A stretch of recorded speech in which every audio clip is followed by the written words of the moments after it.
as armas e as lesões perispirituais.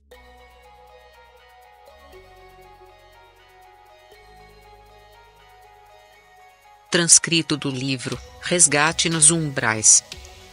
Ditado pelo Espírito Ramatiz. Psicografado por Márcio Godinho.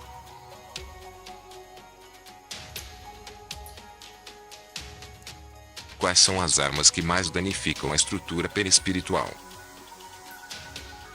Devemos levar em consideração que o estado de psicose em que os soldados mergulham alteram profundamente as funções do perispírito. As imensas e constantes descargas de adrenalina se encarregam de puir as texturas perispirituais mais sensíveis.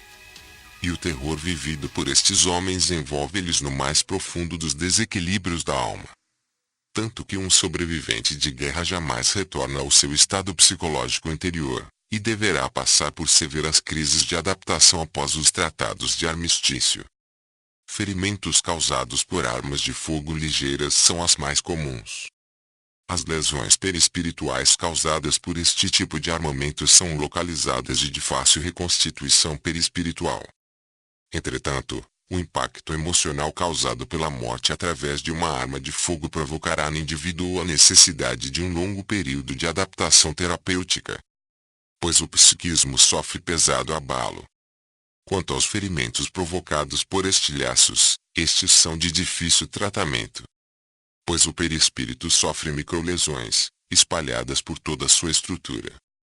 É necessário aplicar técnicas cirúrgicas ainda desconhecidas pela ciência terrícola objetivando a reconstituição perispiritual. As armas incendiárias utilizadas na Segunda Guerra, alimentadas pelo napalm, provocaram os ferimentos mais apavorantes. Pois o fogo, quando não utilizado em métodos de limpeza áurica nas cerimônias religiosas, mas sim com finalidades bélicas, possui efeito devastador. Para que se tenha uma ideia sobre as vítimas do napalm, estas foram socorridas vertendo do perispírito uma substância viscosa de tom verde musgo.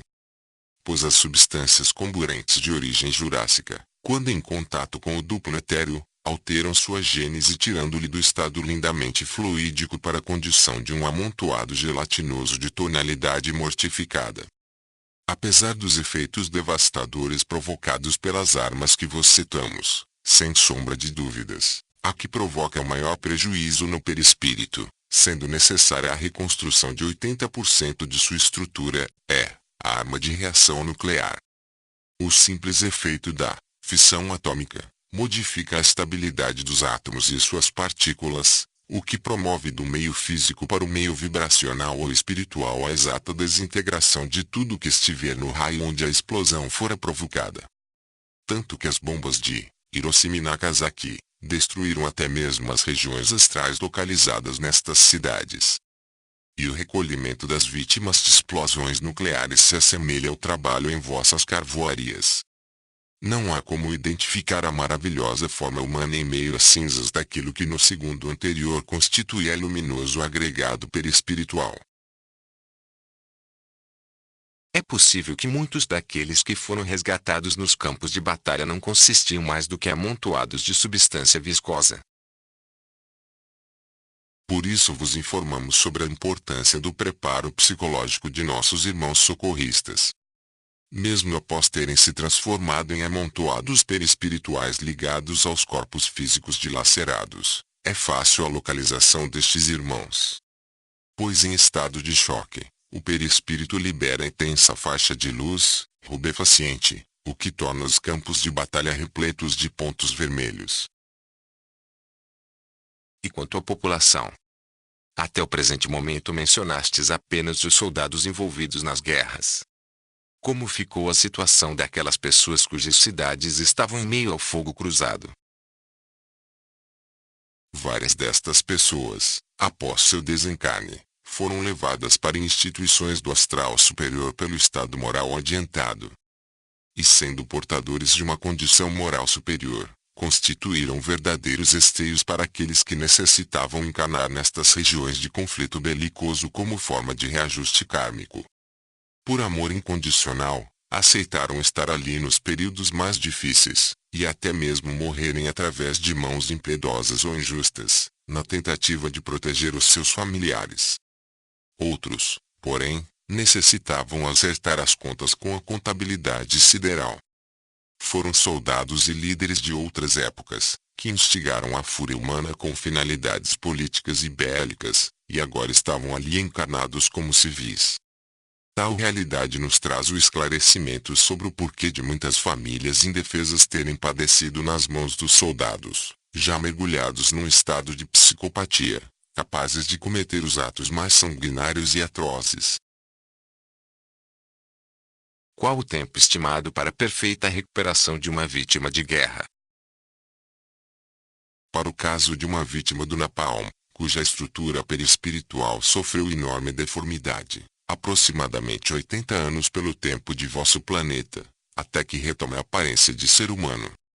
Depois disto, em franco estado de recuperação, os pacientes passam por microcirurgias que objetivem devolver ao corpo astral seu autêntico funcionamento enquanto modelo organizador biológico. Sem sua função ontogênica, ele modelará um corpo físico repleto de neoplasmas e blastomas. As vítimas de uma explosão nuclear infelizmente ainda não contam com uma tecnologia capaz de restabelecer o perispírito.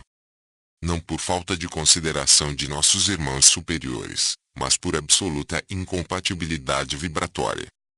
Alguns tratamentos eficazes de reconstrução perispirítica, mesmo não sendo necessários em mundos superiores, entretanto não conseguem chegar até vosso orbe por falta de condições vibratórias.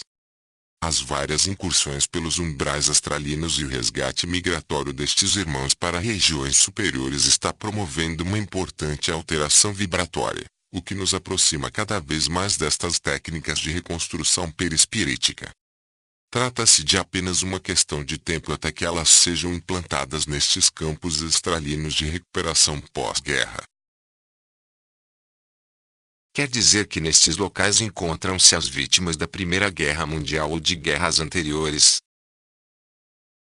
Levando em consideração que o belicismo utilizado na Primeira Guerra foi um tanto mais arcaico, apesar dos testes com gás, cloro e outros artefatos de reação química, o poder lesivo foi muito menor que aquele ocorrido durante todo o período da Segunda Grande Guerra.